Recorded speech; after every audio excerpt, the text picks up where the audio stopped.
Hi, welcome to Elizabeth's Kind Cafe. I'm Elizabeth Katzman, and today I am joined by the owner of Cacao Tree Cafe in Royal Oak, Michigan, Amber Papour. Hi, Amber. Hi. Thanks for being here today. Thanks for having me. So I feel like we've got a lot of ground to cover here, and probably the best place to start is from the beginning and what brought you into this area, raw foods and being a chef, starting your own business. What initially interested you in this whole world? Well, when I was a late teenager, I was facing some health issues. One was that they actually thought I had mono for years. They were testing my blood. I had truancy officers all through school, and I was a really good student, so there was a lot of concern from my family and my teachers. And I was dealing with being excessively overweight as well. And I ate a lot of fast food. My mom was busy. She didn't cook, so we lived off processed food. And when I was about 17, a girlfriend of mine got a job at a fresh fruit market, and that kind of opened my eyes to more vegetables and whole grains and beans. And did you immediately notice a difference in the way you felt? Absolutely. Within a year of taking out just pretty much all red meats and meats, I was definitely feeling better. But then, being a vegetarian, my diet kind of was based around dairy, which actually kind of had a more negative adverse effect. I ended up gaining more weight and having more health issues and more mucus buildup and all the things that dairy can tend to lead to, especially in excess. And it was kind of that myth of needing a lot of protein. So I'm thinking, okay, well, I need to substitute dairy onto everything. And then I moved out to California and I started being exposed to greens and sprouts and wheatgrass. And for me, I just naturally kind of gravitated toward green food. Mm-hmm. I know that's different for a lot of people. It was really easy for me to go vegan after that, and that's when I really started to feel amazing. I mean, within a year of being vegan, I was a completely different person. I'd lost like 45 pounds that I've never put back on in 14 years or something, and I had more energy, I had more mental clarity, I had more of a spiritual life in my mind and in my soul. It just kind of felt more connected to the earth by, connecting with the food that I was eating and knowing the farmers and kind of grasping this concept of supporting a local community and, food sustainability. So you really did it all on your own. It sounds Definitely. like, there was no doctor that said maybe you should try cutting out the processed foods or nobody that said maybe try taking out meat or dairy. You just listened to your body and gradually made the changes on your own? Definitely, and a couple friends. I saw them and initially used to actually make fun of them, like, how can you have a meal without meat? But within a couple of years, it all started to make sense. And I had this one girlfriend that she would come over to my house and she'd open my kitchen cabinets literally and pull out food and start reading me the ingredients. Like, can you even pronounce that? This isn't food. What are you doing? Why are you putting this in your body? And at the time I thought rice-a-roni is healthy and, all these other processed foods, you think the way that they're marketed, you think that they are healthy and that I'm getting, a good serving of carbohydrates or whatever. And well, people think also the opposite of sort of what your friend did. If they open up your cabinets and don't see any boxes of food or cans of food, they think you don't have any food. Well, you don't have any food in this house. Exactly. Or in the freezer. Right. Just like bags of frozen fruit. Like what? Right. People want to see food that lasts forever on the shelf, and they don't understand that you make the food when you want to eat it. You grab it. Yep, gravitate towards a fresh food, something that grows. And being able to walk out to your garden, I saw when I pulled up that you have some beautiful kale and some other greens in the front yard, and that, given our space and our time in civilization right now, I mean, we have to utilize every inch of space that we have, and if it's in the front yard or the backyard, I know it's in the front. I thought my neighbors were going to kill me, but it's the only sunny spot, so that's where it goes. So you utilize it, and if we can do so much, each person individually, by taking those steps and going and supporting our local farmers markets. Keeping that money local is really the foundation of rebuilding our financial system locally. And if we want to see Michigan, really move forward and kind of reshift what it is that builds our economy, because we're beyond the auto industry and all these other industries, whether it was refrigeration 100 years ago or whatever. Detroit's been known for all of this industry, and we don't have that anymore. We have technology and we have less manpower needed to produce whatever the end result is. And if we go back to farming and use our green space and try to keep jobs local and educate people and if we go back to farming gardens, I mean, when I look at the amount Yep. of space that's wasted when you see a ranch with a bunch of cattle and then right next to it, 3 times as much corn is being grown just to feed the cattle. cattle. I think, why not take all that space to grow the vegetables to feed us? Take the cattle out of it. We save a Exactly. lot of space. It'd be a lot more efficient. Absolutely. And so, speaking of being local, what brought you back then from California to My Michigan? family, Yeah. ultimately. My grandparents were getting older and getting sicker, and I felt that I needed to be here, and didn't plan on staying long. And now it's been about 12 years that I've been back, and I found In Season. So that's when you started working at the In Season Cafe in Royal Oak. Yep. Which is an amazing vegetarian. The best vegetarian in the country, Yeah. I have to say, even better than my cafe. I love In Season. I spent almost 11 years there. I learned everything that I know about food from that place. I was fortunate enough to be hired under George Foodakis, who's the author of the cookbook Vegetarian Traditions, and he helped me understand Ayurvedic history and why we had different fare that was influenced from the Mediterranean or Africa, like why we had all these different flavors and spices, why they blend together, and how to make basic ingredients into a gourmet meal that can be a great transition for any palate. Right.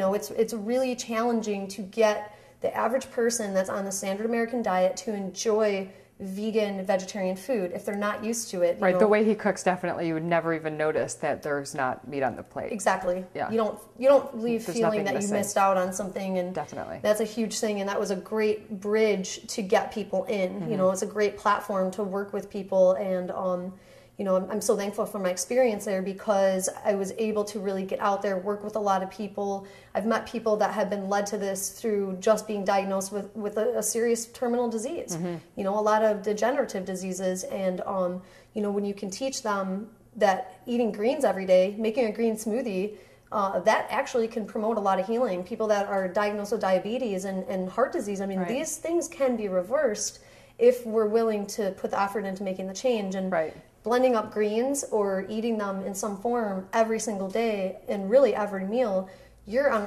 a road to recovery right there. Well, how did you go from then just being vegan to raw? I mean, mainly, so cacao I do a tree little bit is, of everything. is cacao tree 100% raw? Nope, we do some cooked. We do a cooked soup, cooked garbanzo beans, and cooked grain salads. We do whole quinoa and rice. A lot of the intention behind cacao tree was, number one, it all happened overnight. Literally, me stumbling upon it. The universe had it all lined up and was waiting for me to walk in there that night, because I didn't frequent the former juice bar. It just was all very random, and I literally bought it overnight.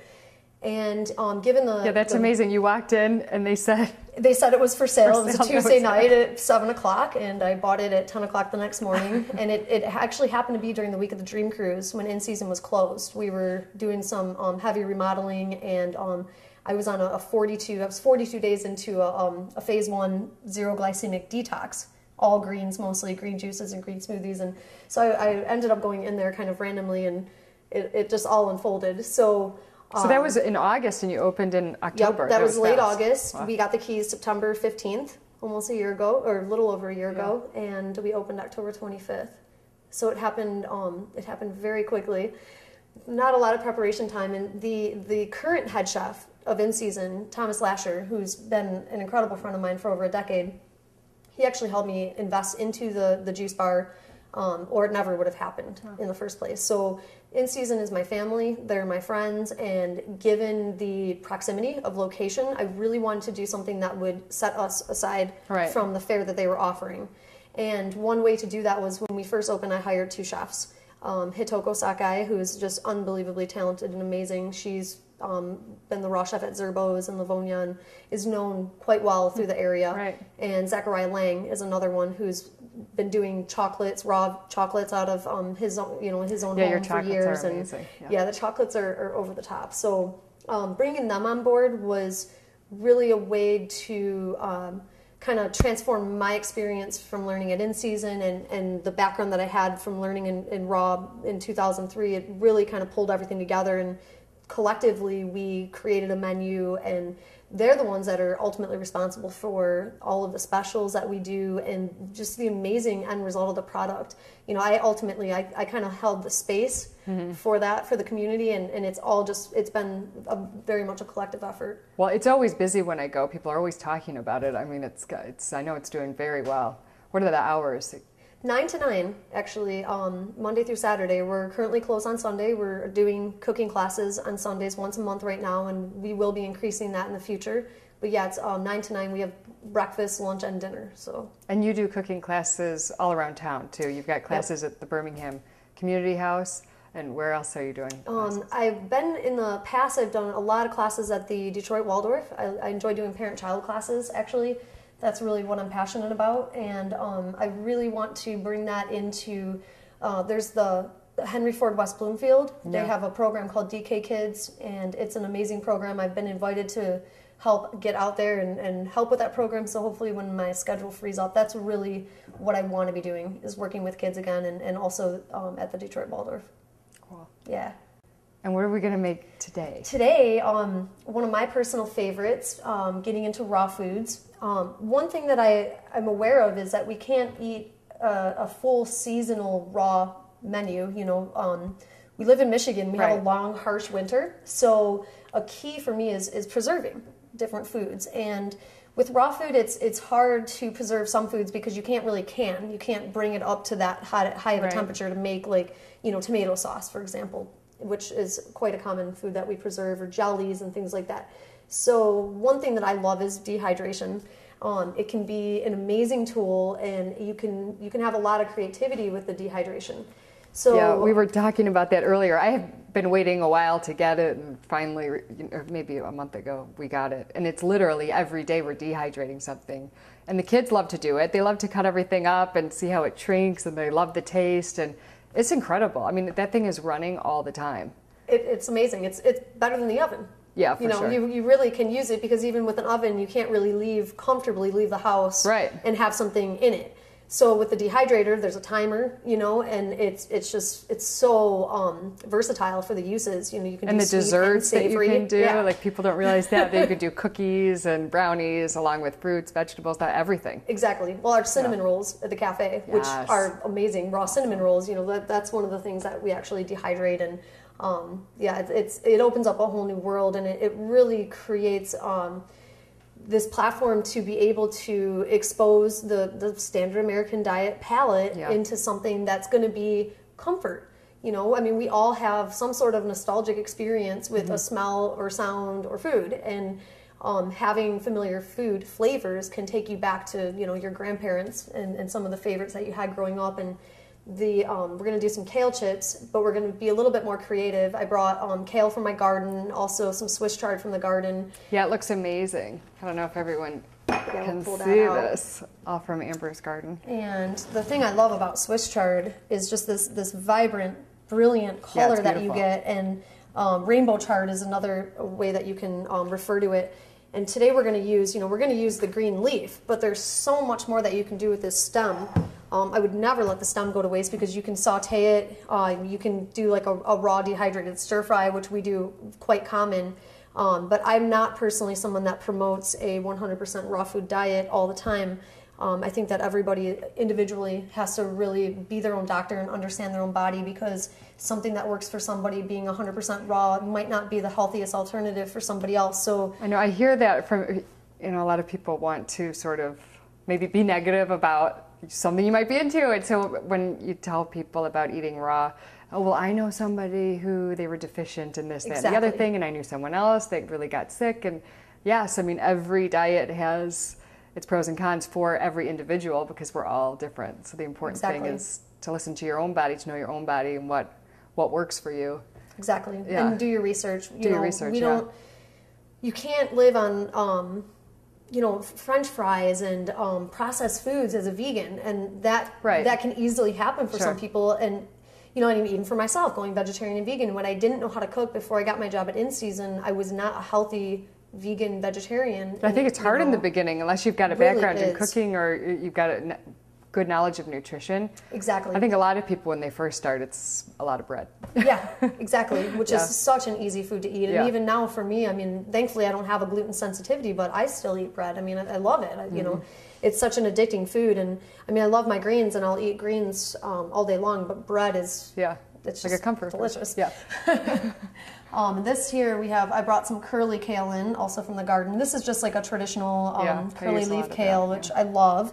And same thing, we're going to use those stems in other preparations. And I brought some lacinato kale somewhere. Here's a little piece. Yeah.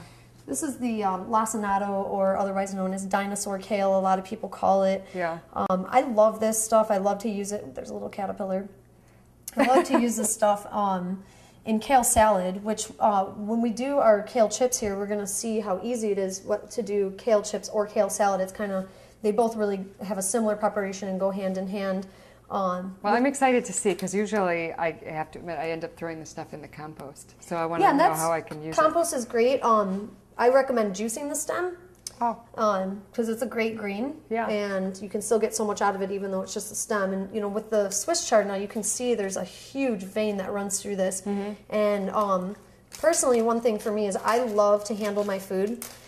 There's a lot of research coming out now about being grounded and Right. connecting to the earth and the vibration in the earth. And some folks might think it sounds crazy, but I Right. really believe it. I think Just take your shoes and go outside and you feel better once you stand on the Exactly. grass. It's true. Yeah, and I think that it takes us all back to feeling like we were when we were a child, Yeah. or watching children when they're running out barefoot. And Right. I think that there's a lot to being grounded. And when we're eating a lot of raw foods, I personally have observed and feel that it's very easy to become flighty. Because we're not eating a lot of root vegetables anymore, we're not eating cooked grains, cooked beans. Everything has so much life energy and life force that, to me, it's very easy to kind of go up, and that's great at a point. But for me, you know, I'm a business person, I'm a practical person, and you know, being grounded is key. So I love to work with the food and touch the food. So we have our beautiful chard stem here. And I just picked it off with my hands. You could use a knife. And with the kale, you're just going to run your hands along the stem. Okay. And here we have a big chunk of kale. Now with kale chips, you want big pieces. And the reason is because it's going to dehydrate into a tiny little kale chip. Oh, okay. So if you were to just tear off all these little pieces and massage that down, you're going to have more crumbles in your kale chip, and you don't want that. And even with the chard, you know, you want to leave like these really big, nice, long pieces, because once we massage it, when we go to lay it out, we want it to dehydrate into a chunk. Right, yeah, the dehydrator really does better. make the volume go down So much. Takes it away. Yeah. Now for our dressing, for our mock sour cream and onion, and everybody, you know, for the most part loves sour cream and onion chips, so that's why I wanted to do that today. This recipe is wonderful. It's really basic. We're going to start with a cup of water.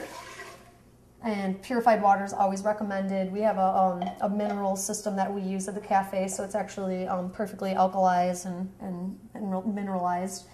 This is a cup of sesame seed. Okay. We put those in. I'm sorry, that was a half cup. It's a cup of sunflower. Okay. All organic seeds, highly recommended. Some foods I definitely understand are hard to obtain organic, but if you can with your seeds, it's really important. Did you soak these? Or? No, these don't have to be soaked. Seeds, not as much as nuts. Okay. Now we do for our falafel and for a couple of the other items at the cafe, but for something like this or like the hummus, we don't soak it. All the nuts we do soak. Okay. You know, our refried beans, the almonds have to be soaked, and all of our granola. It's because with soaking it, you're rehydrating it. You're making it living. You know, when you harvest the nut from the tree, it's fresh. Right. When we buy it from the store, it's been dried. So you want to give it that life force back. Right. And by soaking it, you'll be able to have that life force, and it's actually sprouted at that point. This is a half cup of raw, unfiltered apple cider vinegar. Okay. And I love apple cider vinegar. It's a great product. It's really easy on the body. Yeah. It's great for inflammation. If you can do shots of it, if you can tolerate a shot of it in the morning, it's great for you. This is some Himalayan salt. We have a tablespoon of Himalayan salt here, and that's a pink salt. There's a lot of controversy about salt, you know, yes or no, and I'm pro salt. I am too. And what Pro good salt. What pro I should good say, salt, yeah. not table salt. Exactly. Right. But, Pro good salt. There's tons of minerals. Our Right. body's lacking minerals. right. Generally speaking, the standard American diet is lacking minerals because our soil is lacking minerals. We've depleted our soil through commercial agriculture, and we have no minerals left. So the body, it really does need the minerals to be able to function. The brain, the other systems in the body. Right. You know. Yeah, it's a great source of minerals. I think so. People are so used to looking at food and saying, "Watch out for the sodium. Watch out for the sodium." Exactly. But they don't realize it's like apples and oranges, totally different. Exactly. Sodium, yeah. And sodium, we do have to be careful of. But if you have a balanced diet with fresh whole grains and fruits and vegetables, you really, you don't really have to worry so much about that. If you're not eating processed food, you really don't have to concern yourself with the sodium content. I mean, you don't want to dump soy sauce on, but I don't even recommend soy sauce anyway. Right. So, that's a common ingredient in a lot of foods. The recipe itself that we use here actually technically calls for agave nectar. Agave nectar I don't personally prefer to use. I mean, there's a lot of controversy behind it, but the most recent research that's come out is it's no different in the body than high fructose corn syrup. Right. It's such a processed food that it's going through your liver as opposed to your intestines. And ultimately that's where we got confused by saying, well, it's safe for a diabetic. Well, it's not really safe for a diabetic. It's not spiking your insulin like a different form of a sugar would, but it's not going through your intestinal tract either. Right. And anybody that's trying to lose weight definitely needs to stay away from agave nectar because that will just instantly go into your fat cells. Right. So yeah, it was very popular for a long time, and then everyone sort of put on the brakes real fast. Exactly. And same with soy. I mean, for so long everyone was like, oh, soy is like healing food. Right. So we're going to use coconut nectar in place of that. We're going to do about a tablespoon. The stuff is kind of funny to work with. It's a lot like brown rice syrup. If other people are used to like a macro diet or a low glycemic brown rice syrup, it's very sticky. What's the ratio if you were to substitute? This for agave? Yeah. It really depends on the recipe. This is less sweet. It is lower glycemic. But it depends on how you're using it, because agave is very thin and very watery, much more versatile than this. Okay. So, and then we're also going to throw in an onion. And with an onion, most dangerous weapon is a dull knife. Yeah. This was one of my knives that's been sitting off. We finally got knife service. Oh, it's okay. Are you sure? Okay. Now, the onion family and also cruciferous vegetables, if you chop them up first, before you cook them, not that we're not cooking this, but just as a side note, you always want to chop them first because this actually activates an enzyme which is a wonderful cancer-fighting food. But if you were to take a whole onion and throw it into a pot of soup and boil it, you're not activating those enzymes. So we really want to make sure that any cruciferous, any onion family, chop it up. Right, it changes the molecules the second you're... Is this on? This is everything here, yep. Yeah. And we're just going to blend this up really good. You want to get it thick and creamy. And our Vitamix. Yeah, I love the Vitamix.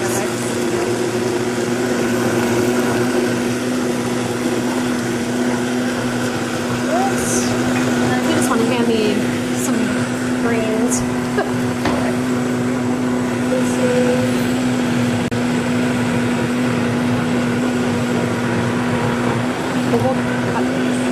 Thank you.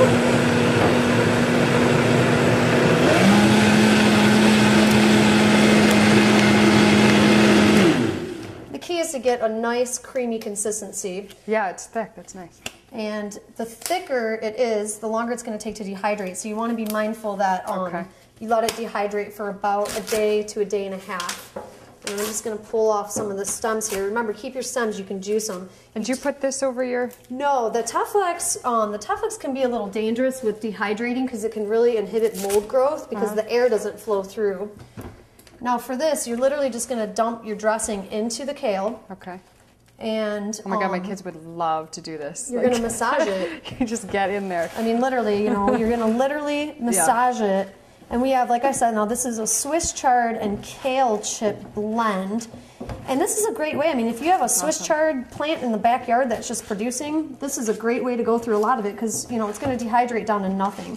So you're really going to get in there, you're going to massage it, you're going to break that cellular wall down, and that's going to give you the enzyme growth. Getting the cellular wall down, we don't chew our food enough, so that really helps. And then after you get this really massaged down, it would take a couple more minutes. Okay. You're going to lay this on top of a dehydrator sheet. We have a Excalibur dehydrator sheet, and you can go kind of thick here. You want it to kind of pile up, and you can cover the whole tray, and then you'll skip a couple of racks when you actually put it in the dehydrator. Right. And like I said, about a day Smells to a great. day and a half. Make sure it's really, really dry before you take it out. You can even flip it. At what degree do you put it? Never above 110 personally, In the because there's a lot of controversy.